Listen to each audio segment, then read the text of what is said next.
And before I say too much, I'd like to introduce Brian. Brian O'Rourke, our moderator, is a health sub industry expert, a technologist, a financier, a shareholder, and an executive in several fitness companies. Brian's expertise has led to a track record of results in fitness and wellness, food and beverage, international trade, technology, and franchising.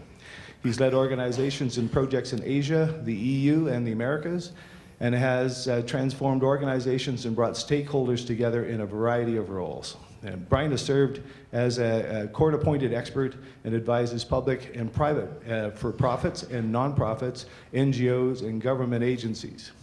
He has successfully closed a number of private and public financings and managed M&A activity as a principal, agent, or advisor.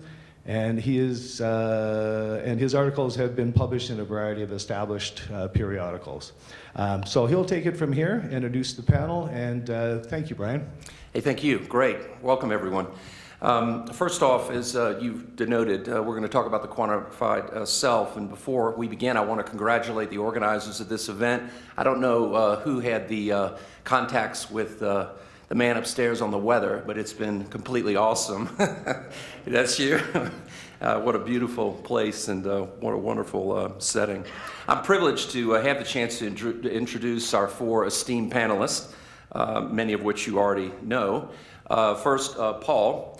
Paul Dorotich is, of course, a high-performance advisor at Own the Podium, where he provides leadership, mentorship, and advice to Canadian Olympic winter sports with respect to performance analysis and technology. He coordinates research projects with Canadian sports centers and universities. He has a master's in biomechanics from the University of Saskatchewan and has conducted 3D kinetic analysis at the University of Calgary. He is a leading thinker and expert on technology application in sport, and thank you, Paul, for being here, and welcome. John Bruner, for those of you who saw his talk yesterday, it was a great talk. He is the program chair of O'Reilly Solid and director of O'Reilly IoT and Hardware, where he's focused on the intersection between software and the physical world. The Solid Conference, of course, which he co-chairs, brings together engineers, artists, executives, researchers, and entrepreneurs to explore the ways that virtual and physical are merging. They have a variety of resources, including books and videos related to this. You know, in his prior life, of course, outside of this, interestingly, John served in a variety of roles at Forbes, where he contributed in research, new product development, was data editor. I really enjoyed, again, his talk yesterday. Thanks for being here, John. Haley, who just got off the stage with her talk. Welcome, Haley. She's a PhD student, School of Informatics and Computing at Indiana University, working in the Pro Health Group. Her research focuses on the potential role of technology in the lives of people with rare diseases. She has a master's in human-computer interaction with the health emphasis from Indiana University and a bachelor's in commerce with a minor in computer science from the University of Calgary in Alberta. She's the institutional voice chair of the Graduate Informatics Students Association. Her group recent paper, Muscle Memory, Identifying the Scope of Wearable Technology in High-Intensity Exercise Communities, received a Best Paper nomination at Pervasive Health 2015. Welcome and thanks, Haley, for participating. And we saved the best for last. Ray Maker needs no introduction. He was recently featured in Runner World magazine as one of the 50 most influential people in running, and that noted him as being extremely socially media savvy and an expert in a variety of areas. He's well known to the Garmin and community, of course. His blog, DC Rainmaker, reviews technology use for runners, cyclists, triathletes. He started that 8 years ago. And recently, in February, web traffic chart of ad-supported bike websites, DC Rainmaker was listed 6th in terms of North American traffic and overall traffic by Bicycle Retailer Industry News, which described DC Rainmaker as the paper of record for bicycling technology and highlighted his strong ethical independence. Of course, Ray lives in Paris, and I enjoy following your posts on Twitter, Ray. Thanks for being here, man. So, without further ado, our theme today is on data and the quantified self, and we're going to ask our panelists some questions, have a little, debate about them, exchange some ideas. We talked before and we said no throwing of chairs, lighting of anything on fire, or screaming and use of profanity unless it's absolutely necessary. Ray thought that it would really help the YouTube posts if we did that. He is social media savvy, after all. So anyway, panelists. We often talk about the athlete and how tracking their data is important for them to determine their performance outcome. And technology has certainly changed the way athletes train. But what about the everyday person? What about the mainstream? How does tracking our data determine their personal outcomes? How can we learn from this data, and what are the advantages to capturing your own personal data? Is your data the honest story of you? So Paul, let's kick it off with you. Is this data we're talking about a true measure of the self in regards to athletic ability and health? What do you think? Tough question, but I think unequivocally I could say it depends. It really depends on the qualities of the devices and the intent to which you're going to put those measures. And so I know in this room there are a vast number of engineers and designers, so this won't come to you as a surprise when I talk about the qualities, but for those who don't have that background, it's maybe worth getting on the same track in terms of the language. So in high-performance sport, I'll often think about reliability, precision, accuracy, and validity of the measures that we're trying to achieve, and how does that then reflect on what we're trying to do with the athletes. So being a sports scientist, I always use sport analogies. So if you think of the sport of archery, do we have any archers in here at all? Okay, good. So it'll all be new. So if you imagine any of us trying to pick up a bow and trying to shoot at a target, we'll be lucky if we even hit the target. And if we do, one shot will be up here, another over here, over here, over here. It's not a very precise activity at this point for us. But you put that same bow in the hands of the Korean world champion, and they'll cluster those shots into a very, very tight group, and that's precision. If you think about the reliability then, is if that athlete comes back the next day, same conditions, no changes in the environment, can they put those arrows back in exactly the same spot? That's the reliability. So if you think about wearable technologies, you might think about heart rate monitors, and heart rate monitor that's on a strap on the chest, very tight connection to the body, very reliable. If you go to the optic sensors on your wrist, if you get into a very active form of exercise where there's a lot of movement, you lose some of that contact, the reliability starts to become a bit of an issue. If we then take a look at that archer once more, and maybe that Korean champion uses a bow that's set up for me, well, they could cluster it very tightly, but if it's not in the center of the bullseye, if it's over here because of the way the sights are set up, well, it's not a very accurate measure. So we've got to figure out a way to get that accuracy there. So again, if you think about some of the technology we use, we look at bioimpedance, for example, on a weigh scale, looking at percent body fat. So if you're carrying body fat in your upper body, is the accuracy really there from a device that's working through the feet only? And then finally, the validity is the other big question, which I think has a lot to do with how we then interpret the data in not just the high-performance environment, but in the everyday environment. So, again, going back to that archer, if that archer is being tested day in, day out in an indoor environment where there's no wind, there's no light changes, and we get these great scores, we can say, oh, well, this person's going to succeed. But then if the competition is moved outdoors, where now you have to take into account wind changes, for example, is that really a valid measure that they have? So is that the true self? Probably not. And so those are some of the things that we definitely need to think about when we apply these applications. And it also then goes into how we use some of these devices. So for example, if you take something like a VivoFit to track activity, I would never put that on a high-performance athlete if I'm thinking about monitoring their activity level to provide feedback in terms of their training program. But I might put it on them for them to become aware of how much activity they're doing between training sessions. A lot of athletes don't get the recovery that they need to really perform well, and so that might be a device where it is valid to use in that case. Panelists, any thoughts on that? Depends. Is that what we're saying is the answer? I don't do a lot of work with high-performance athletes, so I'm going to just kind of defer to your expertise there. But I think when we're talking about kind of just normal, everyday people, a lot of this data as a reflection of a true self, I think is fair, but maybe not a complete self. So we're measuring kind of very specific things that I think are of importance to these kind of high-performance athletes, things that make sense to them, make sense to their coaches, but are maybe very specific and don't represent the whole picture of, I got out of bed today and I went for a run, and that I deserve a high five for. So looking at some of those aspects that aren't necessarily captured in the same way at this time. John? I think you have both brought up some really good points about the completeness of this data, and excuse me, the real value of quantified self, I think people have seen for a while, is going to come from taking a lot of different data sources and combining them together and looking for insight. So you're not just looking at one time series data stream, you're looking at a lot of time series data streams, and then you're able to analyze across them. So for instance, understanding what the environmental conditions were. Was it windy? Were you, going into a headwind? Does that explain your lower performance today than you had yesterday?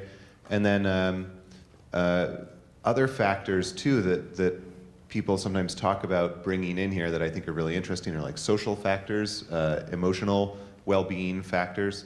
You can understand by looking at your internet activity, for instance, whether you're in touch with friends. Are you calling and emailing your friends?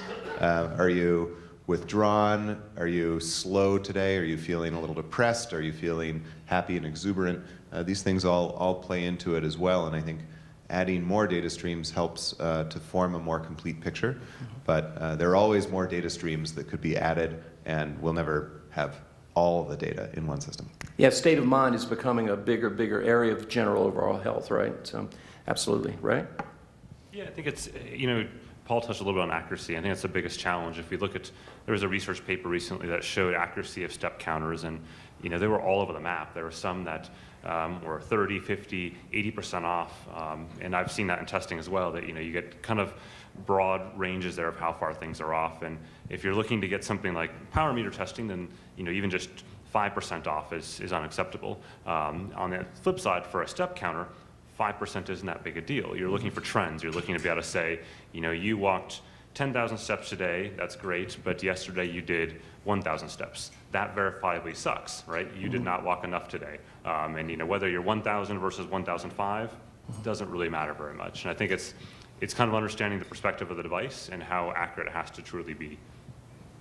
Yeah, that's an excellent segue into the next question. John, so relative to that, are the measurements accurate enough to determine outcomes, and what is the relationship between actions, goals, and outcomes here? I think, as Ray has said, the accuracy isn't everything. So in some cases, probably these sensors could be more accurate. In others, they're accurate enough. I think the next step on top of measurement is interpretation. So for a lot of you I've spoken with work with very serious athletes who are able to look at their data and interpret it and relate it to their goals and their plans and adjust their training. For very casual people, you see something similar in the way that just putting a Fitbit on and counting your steps can make an enormous difference in encouraging you to get a basic level of activity. Going beyond that, I think really good outcomes require really good interpretation of the data and really good consistent coaching. There are some efforts to do this with fitness for casual athletes.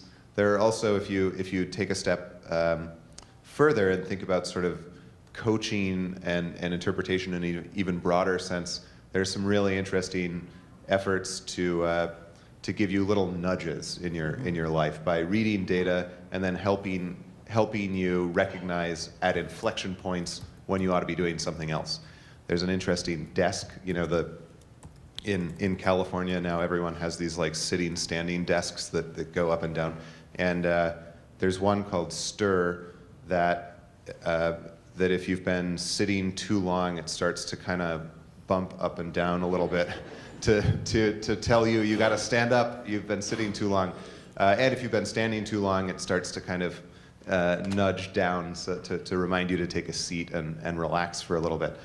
So stuff like that, the recognition of nudges and the importance of of giving you feedback to help you improve your wellness is really important. And on the emotional side too, there's some interesting stuff. A startup called Sync that a couple of friends are working on that tries to measure your emotional state and then give you music that would help improve it correspondingly. Yeah, I think it's also interesting looking at some of the devices and the data they provide, right? So, steps everyone understands, and then there's some things that are legitimate, like potentially interesting for science down the road type metrics. We see some of that in power meters, whatnot, where we don't have answers for that today. We might have answers for that 1 year or 5 years down the road. Then there's kind of those marketing features, right, where things that people put in products just for the sake of checking off a box. And like if you look at the Withing scale, is probably the perfect example of that. It's a great scale when you stand on it and does body and weight and all that kind of weight, body fat and weight and all that jazz. Great for that. But it also does CO2 measurements. So it sits there behind the scenes and measures CO2 in your house 24 hours a day and plots that. And I look at the app, I'm like, what am I supposed to do with this? Even if it says like I'm going to die, what am I going to do? Like I can't imagine calling my Parisian landlord and saying, fix this. They're going to look at me and like, maybe next week, right? And so I think it's one of those metrics where you got to, when you're looking at products, kind of sit back and go, what can the average person actually do with this metric? And how can they use it? How can they use it to improve their life? And CO2 isn't something that really anybody can do anything with other than going, that was interesting. So I think it's kind of important there. I have to admit I've got a bit of a love-hate relationship with the whole measurable tech industry, because on the one side with high-performance athletes, often they'll see a lot of these commercial products and they jump to conclusions that, of course, well, we can apply this immediately and get all the information we want, and they don't really understand the limitations that we know as engineers are actually within those devices. On the flip side, the general public sees what the high-performance athletes are doing and go, oh, I just need that, and everything will be great, not understanding that really it's way beyond what they really need in terms of feedback. I would also argue, I think that the kinds of questions people are asking from their data will make a difference in how accurate it needs to be, whether we're talking about status questions of where am I right now and what does this data say about this instant, this performance, my weight as I'm standing on the scale and looking down at that number, probably matters a lot more than those kind of long-term trends, which, things like step counts probably, am I being more active overall over time, symptoms or pain, things like that. Are my symptoms getting better over time, over a month, over a year? Am I getting healthier overall? Probably relies a lot less on the accuracy of the individual metric and more on the kind of big picture, long-term scale. Yeah, it's a good observation. So into that point, we were talking a little bit about precise measurement and precision in general. Ray, do we need approximate, you were going into, let's investigate that a little bit more. How much do we need approximate or precise measurements? I think it totally depends on the use case. I think, taking again power meters, it needs to be precise and accurate, and every other term we want to throw at it, it needs to be truly there. Otherwise, it's sort of a pointless metric to pace by, which is ultimately the goal in high performance athletics, is to take that training data and to be able to pace by it when it comes to a race. So especially for triathletes, less so important for road racing, where you're having to follow the pack and how that moves along the race. But in a triathlon, for example, you're on your own. You're following your own race plan, and if that race plan works out, then great. If it doesn't, that's the best you could probably do on that day. On the flip side, you look again at step counters and that kind of stuff where, like Kaylee mentioned, it's not so much important that it be within 1% accuracy as it is that it's reliable over time, because that's what you're really looking for. You're looking for, are you stepping more or are you stepping less? Is your weight going down? One scale actually gives you a smiley face and a frowny face, depending on your trending for your weight.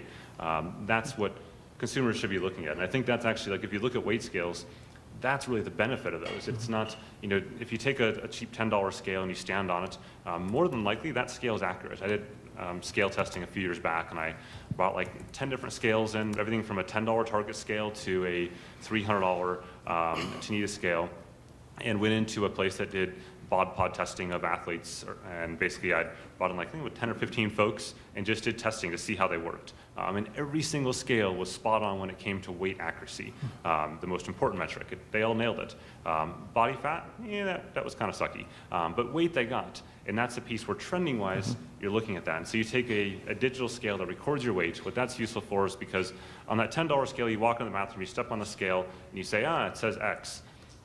Tomorrow it'll say, hopefully, X minus a little bit, but it may not. And then without a digital record of that, you kind of forget about that, and you go, well, it was just yesterday, and a week or a month goes by and it hasn't really changed. With a digital scale, it's uploading that to the internet somewhere, and you have a record, you look at it and go, yeah, I really haven't changed my weight over the last year, and it's kind of that reminder, and I think that's probably the biggest benefit of a device like that. Any other input? Well, let's move on. Haley, when people share their tracked activities, like they do now so often, is this intended to ask for support, to kind of show off or encourage others, or is it just a personal kind of performance selfie? Why are people doing that? I'm going to go back. It depends. I think that's going to be the theme of A lot of depends. I think there's kind of a lot of different values in that, sharing that data or sharing results, a lot of which I think does have to do with social support. If you know people that are going through similar things, have similar goals, to be able to get that support, get encouragement, kind of build you up when you're struggling, give you something to work for, that motivation, I think is really valuable, and I think can be a good motivator for other people. On the other hand, if I do a really good thing and something that I'm proud of, I want to show that off, and I think that's not a phenomenon that's necessarily specific to data necessarily. We do that with other things too, and they're not necessarily mutually exclusive. To be able to say, here's my performance selfie, as you called it, I'm proud of this, and to be able to also say, I need that feedback and that kind of positive reinforcement to keep going and to keep meeting new goals and keep moving forward with some of that. So I don't know that it has to be either or necessarily. They're kind of part of the same cycle. I think you nailed it. It's all about the audience of who you're targeting with that social platform. Like for me, for example, my personal Facebook page, I'll never post a workout to it. I only have ever once posted a workout to my personal Facebook page because there it's a different audience, right? It's family and friends that may not be athletes, that may not go out and, for me to post I just rode 100 miles today. What do you do, right?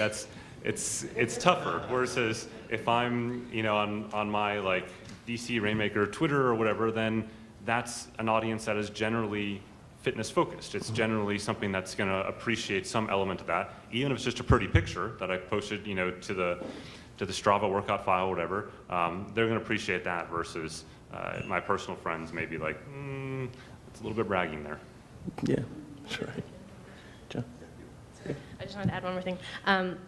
That I think because of that audience, there's some sort of expectations too about posts. So if you have a following that knows that you post this kind of stuff and they expect that sort of stuff to be there, then in some cases the absence of a post is actually louder than the post itself. So if I know that people are expecting me to post this picture, expecting me to meet this goal, expecting this of me, then when I don't meet my goal and I don't want to post, I don't want to take that selfie and share that with the world, that can actually be a pretty powerful motivator too.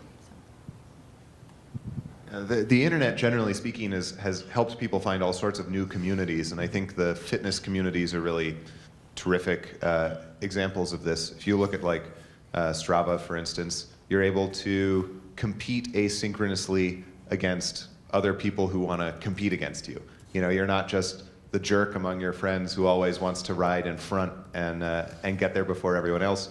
You have an audience that you can publish to that is concerned with, who comes in first on a particular stretch of road and wants to engage in that. So I think, in terms of sharing and community, the audience is the major factor. I'm curious about that. I'm sorry. Go ahead. I'm curious about that a little bit more, kind of tying some things in here. We've been hearing use cases. We've been hearing, feedback in the context of these kind of social communities. You mentioned sync. Do you see this kind of evolution of more intelligence being built into this data where the kind of interaction and reinforcement, and how would that tie into social channels? Do you understand? Yeah, absolutely. I think we're definitely headed in that direction. I mean, everyone, especially as the hardware business model emerges as kind of selling physical things at low margin and then providing some sort of software service at recurring revenue. The promise of that is that you buy someone's endpoint you put it on your body or in your home, and then you get intelligent feedback from the service.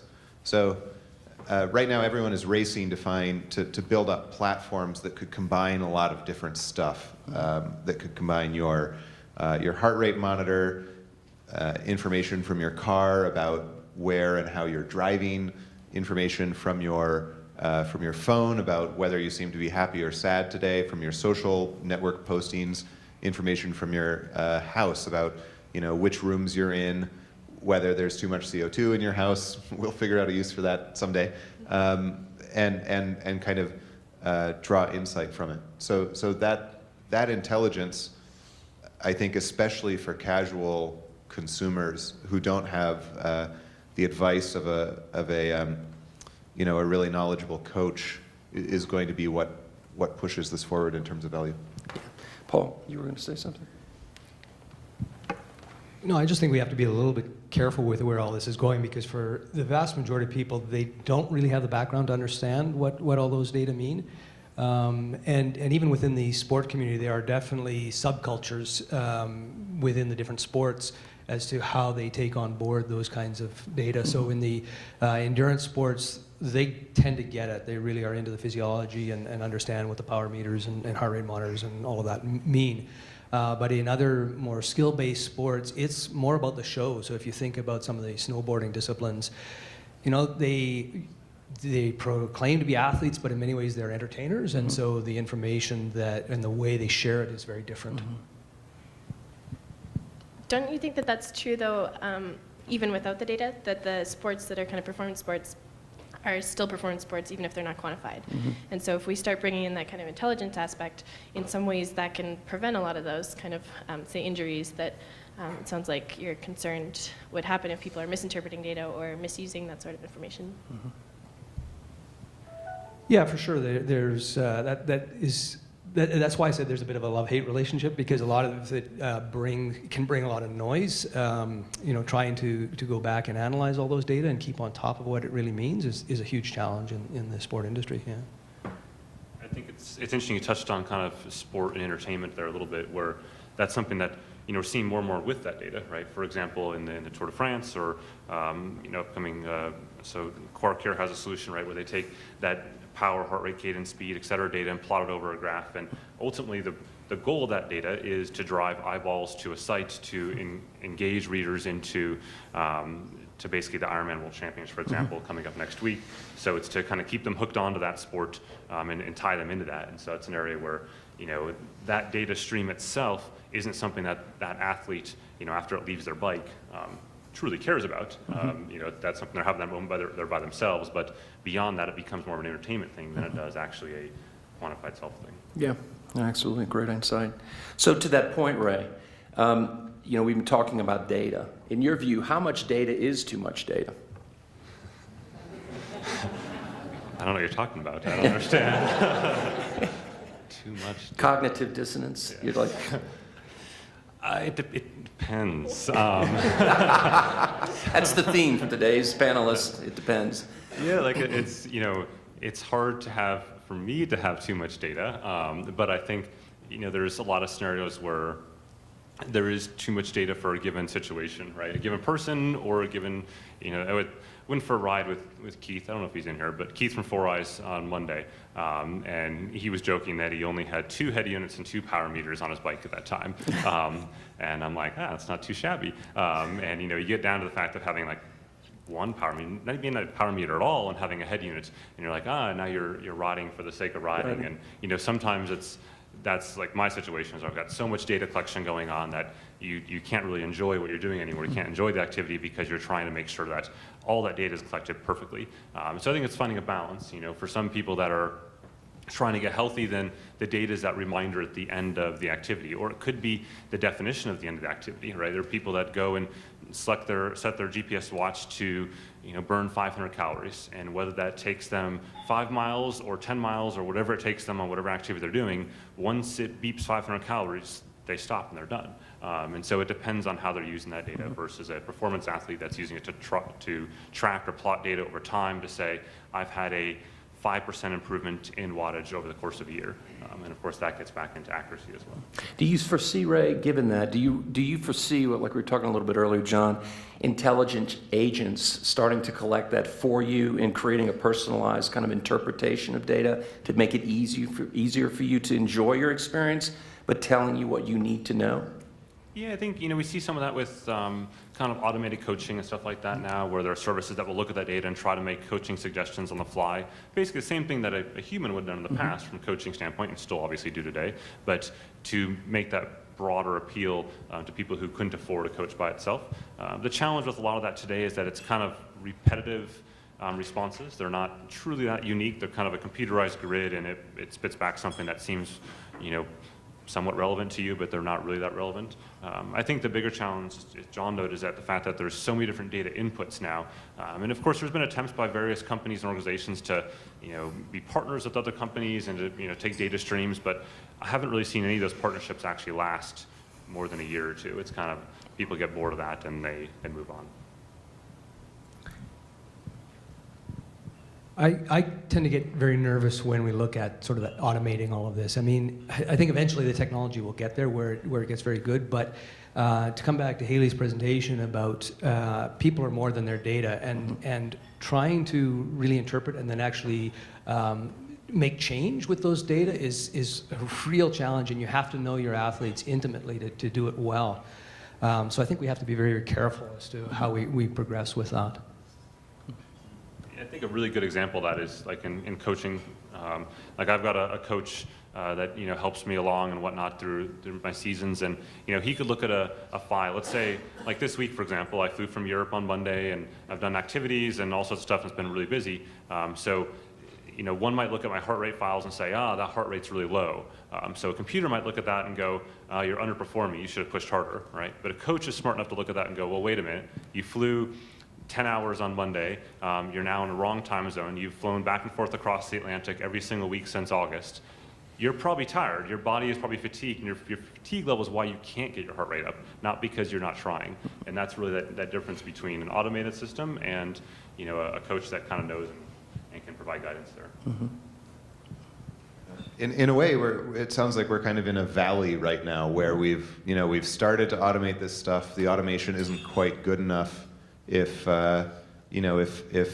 developers are willing to power through and keep pushing this stuff along, we might get to a point where the interpretations are reliable enough to be useful.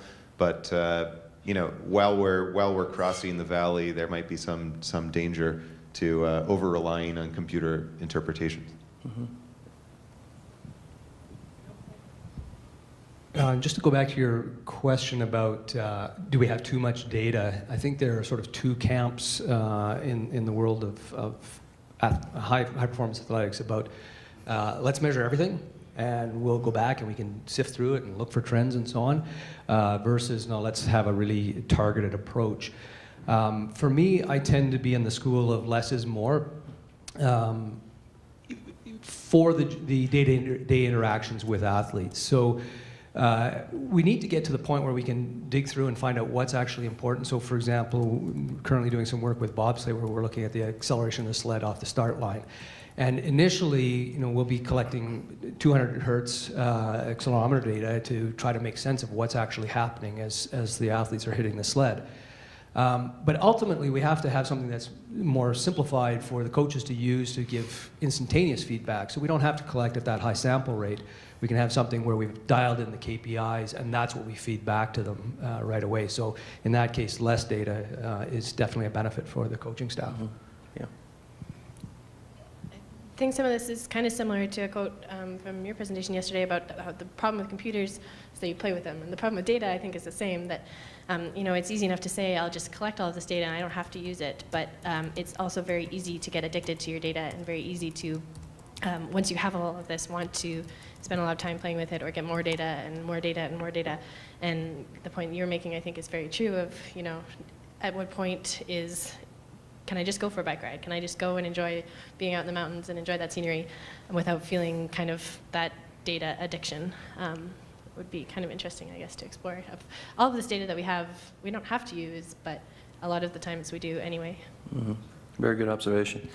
So John, and ladies and gentlemen, we're going to wrap up our Q&A of the panelists probably about the next 10 minutes. So please think of your questions, because we're going to have an open Q&A for you with these experts up here to enjoy. So John, on a final question for me, beyond sports and wellness, where else, and we talked a little bit about this before, can we explore a little bit about where else we see this data taking us as far as a multi-dimensional selfie? We talked about well-being. You know, what will this become? Where is this going to head? I think if you extend your idea of well-being to a variety of factors, maybe your emotional health, your satisfaction with your job, your productivity, the efficiency of your home, your environmental impact, your cultural openness, whether you're traveling and sort of meeting people that you want to meet, you can start to see how a complete picture could theoretically emerge from a lot of the data streams that we're beginning to generate now. So I think that's obviously a long way off, and this is a sort of a casual way of talking about it. We'll just combine all this data and it'll be great. Obviously that's very tricky, but I think that's kind of the direction that it's going, that people will be able to set their own goals for a variety of things and have some intelligent guidance working toward them. So good measurement is important, good interpretation is important, having the right data streams go into it is important. Right now, there's kind of a land rush to put a lot of sensors out and gather a lot of data and send it somewhere, and also a land rush correspondingly in developing platforms that integrate this stuff. But I think it's headed somewhere interesting.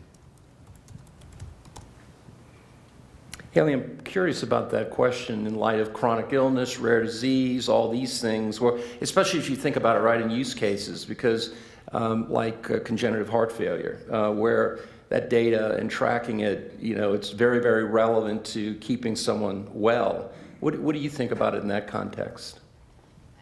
I think a lot of kind of the challenge in the chronic illness world, and especially the rare disease world, is that the things you need to track change quite regularly. Mm-hmm. And so it isn't something that you're kind of consistently doing over a long period of time. Rare diseases especially, it takes, I think, about 7 years to get a diagnosis, roughly. And even that, one of the people I study was diagnosed with ALS and told he had 2 years to live. 2 years ran out, and they said, actually, you've got this other thing, surprise. So on the one hand, it's great, he's alive, he's gonna live a long, happy life, but he spent 2 years thinking he was about to die. And so the things that you're tracking, if you think you have one thing, and then you turn out to have another, kind of change a lot. And that can apply, I think, even to just new diagnosis, being undiagnosed, of being really uncertain about what kind of information you need and what kind of data you should be tracking.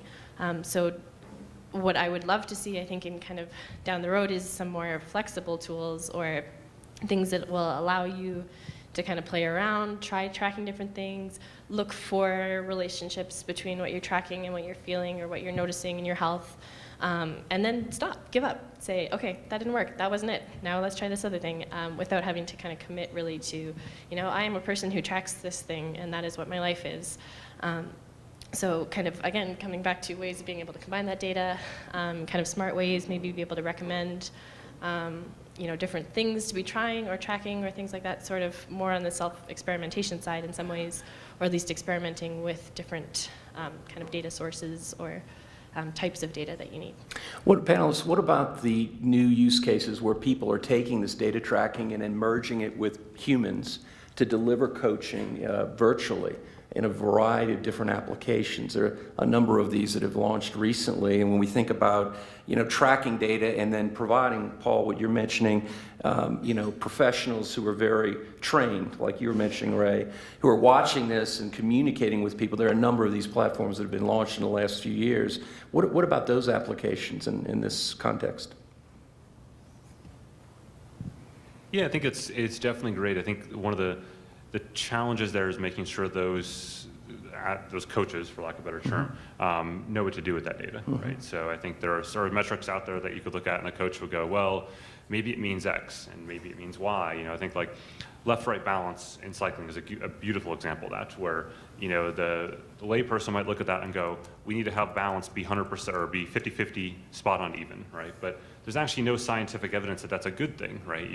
In a lot of ways, if athletes try to change their balance, which could be 49-51 or some slight variation thereof, when they do that, they actually lose power because they're focused too much on adding power to one leg, and they actually subtract a lot more on the other leg. And so that's an area where it's easy for a coach to assume that it has to be balanced, but that would actually hurt their athlete. And so there's a lot of, I think, training as the new metrics come along to how to deal with that. And look at power meters in general, that's something that's taken really 10 to 15 years for coaching to, widely speaking, catch up to how to train by power. And that same thing's going to have to happen for new metrics. You talk about like muscle oxygenation, for example, and the number of coaches that globally could handle that sort of information is probably only a couple tables worth in this room here. So how do you get that and make coaches understand that on a broad scale across hundreds of countries and hundreds of thousands of athletes? Mm-hmm. Mm-hmm. Yeah. Any other comments, Paul? I think every time we add distance, we probably lose information, and being in the environment to interpret is really, really critical. And if you were talking about the left-right balance. There's a lot of concern, for example, on transferability of strength measures. We look at rowers, for example, and we can measure their power on an ergometer, and we think, great, they've improved, but you put them in a rowing shell, and the boat doesn't go any faster. Because there's not the transfer of technique that needs to be there alongside the change in power. In Canada, we've got some great rowers in the eights, which is really a power sport. But as soon as you take those same rowers and put them into a smaller boat where finesse is a little bit more important, they don't do so well. And so, again, having someone there to be able to interpret and make those changes on the spot is really vital. Any other thoughts?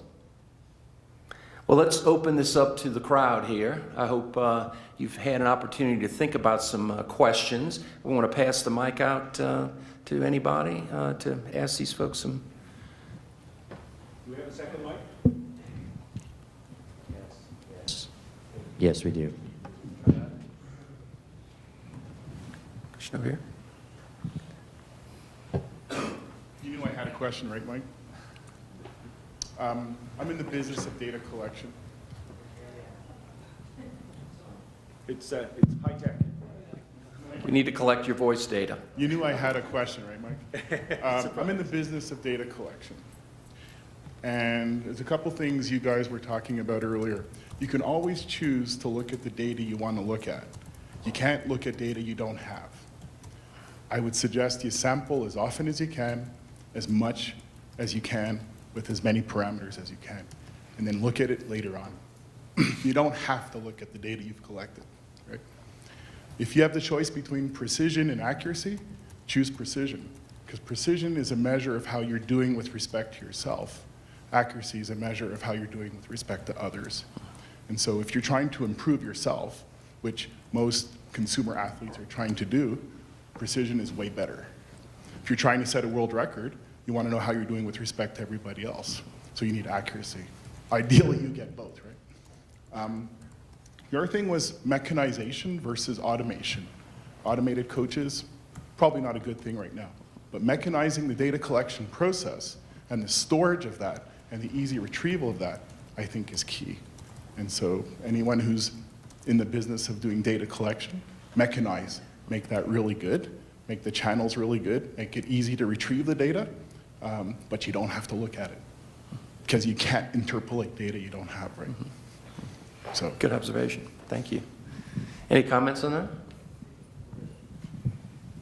I completely agree on, collecting data is a good thing, as long as we're not making it difficult for the consumer to figure out what to do with that data. In other words, if they walk into a room of data and they can't find the right metric because there's so many other metrics, then they're confused. I think, when you get to high performance, like some of the work that you're doing, then it's easier because you're coaching that athlete in kind of not so much a true coach sense, but like you're guiding that athlete through which data is important and which data is not important. I think it's tougher when an athlete Like an example is the Basis watch, right? That's a watch that measures a gazillion metrics about your body, from body temperature to just lots and lots of stuff. How to use that data is tricky. Like there's steps, sure, it's there, and that's an obvious thing for consumers, but these other 7 or 8 metrics that they collect about what your skin temperature is doing and things like that, how do you use that? And it's great that it's there, but guiding that athlete's tough. Yeah, some great points, and I just want to come back to this notion of collect more or less. No question, if we can collect it, it's nice to have it, but in the reality of the day-to-day situation is we have to realize that it also takes time and human resources to do that and actually analyze those data. Typically, when we do this, by the time we get around to doing the analysis, the athlete has already moved on. And so to go back retrospectively and look at that doesn't necessarily help them to improve their performance, or the technology has changed and now those data are less useful. That said, you can then go back and use data mining techniques to start to look for some of those deeper trends that may not be initially visible, and then potentially use that for predictive modeling as well. Great. Rick? Yeah, I just have a quick question. We've talked a lot about data today, and the question that comes to my mind, which I'd like to get your perspective and opinion on, is ownership of that data. There's very different models out there of storage systems where the particular company that's doing the storage owns that data, and they can sell that data to third parties for marketing purposes or health-related reasons or whatnot. And then the other model is you own your data, you protect your data only goes somewhere when you allow it. So I just wanted to get your perspective on those two positions. Great question, Rick. A very controversial question. I tend to lean more towards the side of my data should belong to me. And if it's data about me, I've been collecting it. I'm the person who has the most to lose by that data being exposed. So that should be something I have control over or ownership of. The flip side of that is that because I rely on so many other tools or servers to collect that data, to process that data, I need to be able to trust them to keep it safe, to protect me. And that's a lot easier for them to do, or a lot easier for me to trust them, I think, if they also have a stake in it. If they own the data, then they're probably a little bit more motivated. That said, it also becomes easier for them to do things like sell it if they own it, and that kind of concerns me. So it is an interesting challenge for sure. I think I like to see people who the data is about own the data, but I also recognize that it's all kind of part of a big complex ecosystem. So. Yeah, I think there's actually almost 2 parts to that question. One is, do you own the data and have access to it? And then do you own the data and can the company sell it, right? So the first piece is that I think it's actually gotten a lot better in the last year or two, where it used to be companies would pull their data in that you'd collect on some sort of sensor device, and you couldn't actually export it. You could never take it with you, right? It was islanded to that ecosystem until you died or whatever. Like there was no way for you to eventually export that and move it from one company to another company. And I think companies have gotten a lot better on that. I think people have started to push companies and say, I want to be able to take my data with me. Now, most companies don't make it terribly easy to take your data with you, but at least you can get the data out. The second piece is, can you sell my data? And that's where it gets a little tricky. And I think, as Haley noted, there's an aspect there that a company is a company to make money, right? And that's the end game there. It's not just simply be a not-profit or non-profit, not-for-profit institution. So if you're giving data to a company and you're not giving them anything else in return, then there should be some, I guess, awareness there that your data will probably be used for something. But that should be clear. That company should state up front to that consumer that we are taking your data and we may sell it to third parties, or just simply say we are going to sell it to third parties and make it clear. And I think that's fine as long as they're clear about it. If they're nebulous about it and then going ahead and selling it to third parties behind the scenes, then that's a little less ideal. There's a saying that summarizes what Ray just said, which is that on the internet, if you're not paying for a product, then you are the product. And the service provider is making money by advertising to you, by either selling your data or by using your data to better target ads to you, which then make money for it. So I'm sort of a pragmatist about this, and I recognize that out of the concern for data privacy and ownership of data, a lot of people have tried to build up services that let you pay for them directly rather than going through an advertising model, and they haven't really taken off with consumers. People have been concerned about the free email services for a while, like Gmail, that uses the content of your email to target ads. But how many of your friends have an email address at one of the privacy-oriented $10 a month services compared to the number of your friends who have a Gmail account? So commercially, I think there's a lot of pressure to provide free services that are advertising supported, and then sometimes you can get away with a freemium model where you promise that this gives you data ownership or at least better privacy. But I think we've come to a nice medium in a lot of cases where the data is perhaps deep in the terms and conditions owned by the service provider, and it's accessible to advertisers, but also you can export it in some easy CSV format or something and take it with you. And a variety of service providers have developed import features that let you type in your old credentials on an old service, and it sucks in your data from there and puts it in a new service. So as those things develop, I think data is getting much more transportable, even if it's still being used for advertising and technically owned by someone else. Yeah, and I've seen a lot of research recently where consumers are more and more trading off. So I'll give you more of my information if I get better user experience. And so that kind of platform experience directly relates to it's a commercial relationship. And people are okay with that as long as they know and as long as they feel that what they're getting in return is worthwhile. That's what I've... Go ahead. Yeah, and you see that especially in medical data. So medical data is something that's really tightly regulated, that you can't do as much with it as you could with, say, your fitness data that you've collected yourself.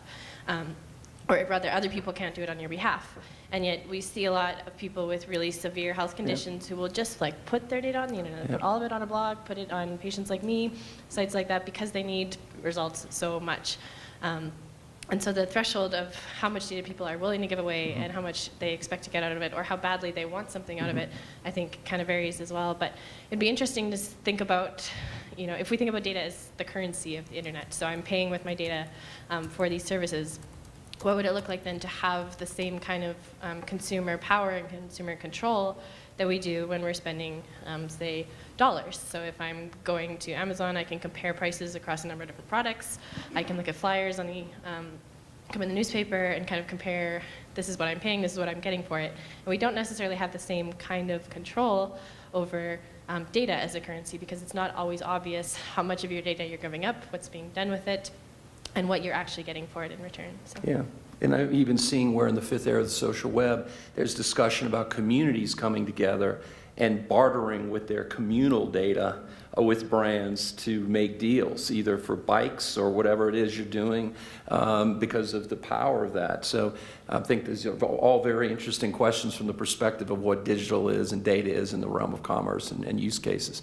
Great question, Rick. Anyone else have another question? We have about 5 or 6 minutes, I think, give or take. Yeah, 10, I'd say. Yeah, 10 at the most. Anything that could lead to an answer of perhaps or it depends would be good.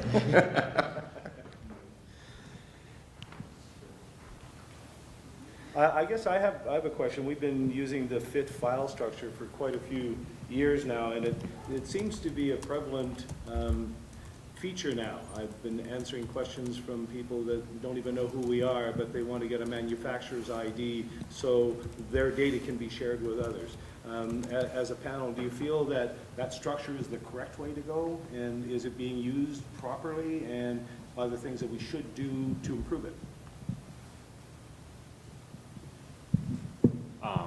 I think a structure is the way to go, something that's agreed upon. And today, that's largely speaking, it's FIT format. I think all but really one or two companies in the high performance world, or not high performance, the advanced GPS type watch world use that, and that works well, and it provides kind of this common way of getting data across. You know, I think a lot of people that wouldn't be in this room, for example, would say, well, we need a common data format, and they say, give it to me in CSV.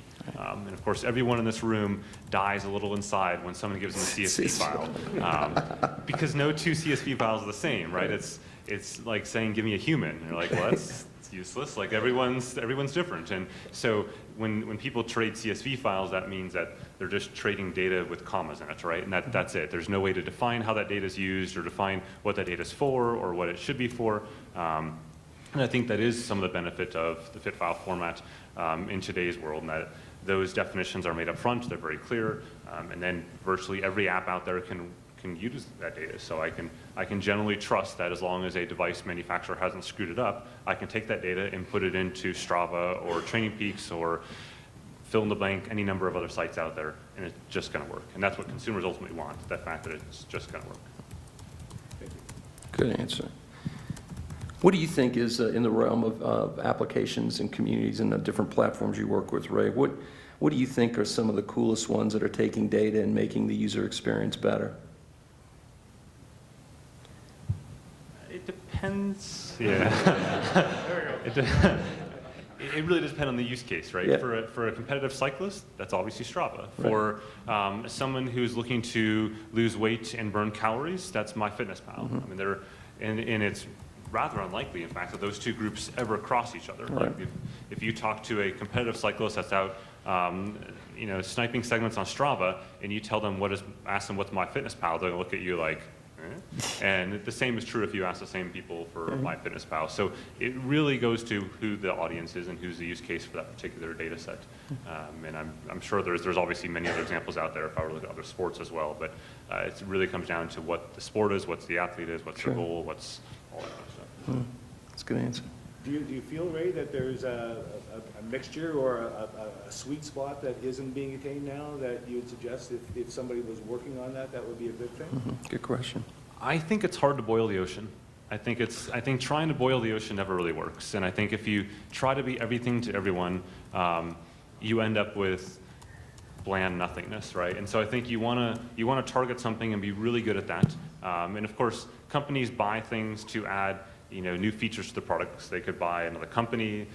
They could do whatever to expand their user base and expand what they're targeting.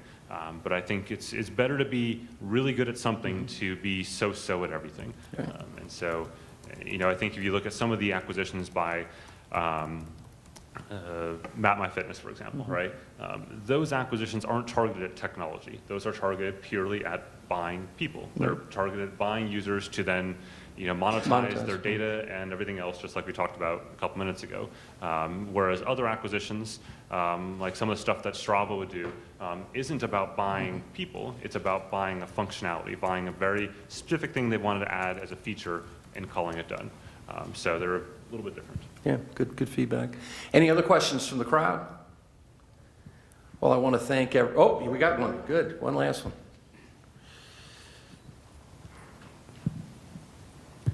So I've been trying to formulate this for about half an hour, this question, and I think I've got it. I've been to 8 symposiums now, all of them. Love this. The panel is definitely the best part. Thank you, guys. We always look for what's next as designers. We've certainly seen the evolution of data and how much data we have now. A couple of things that I was noting on my list of things to do out of this, as far as what's next, is we've talked a bit about what I think might start us down the path of looking at artificial intelligence in interpreting data. And another thing I thought about was, what about using our data to start predicting or establishing a catalyst for people that aren't collecting data?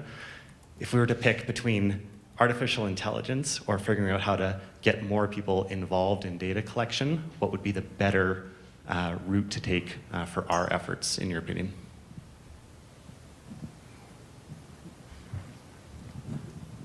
Talk about boiling the ocean. That's a big one. Yeah. It happens when I sit in the middle next to the mic. I think it's interesting. You look at those two. They're almost two different. They're obviously two different groups of people you're targeting.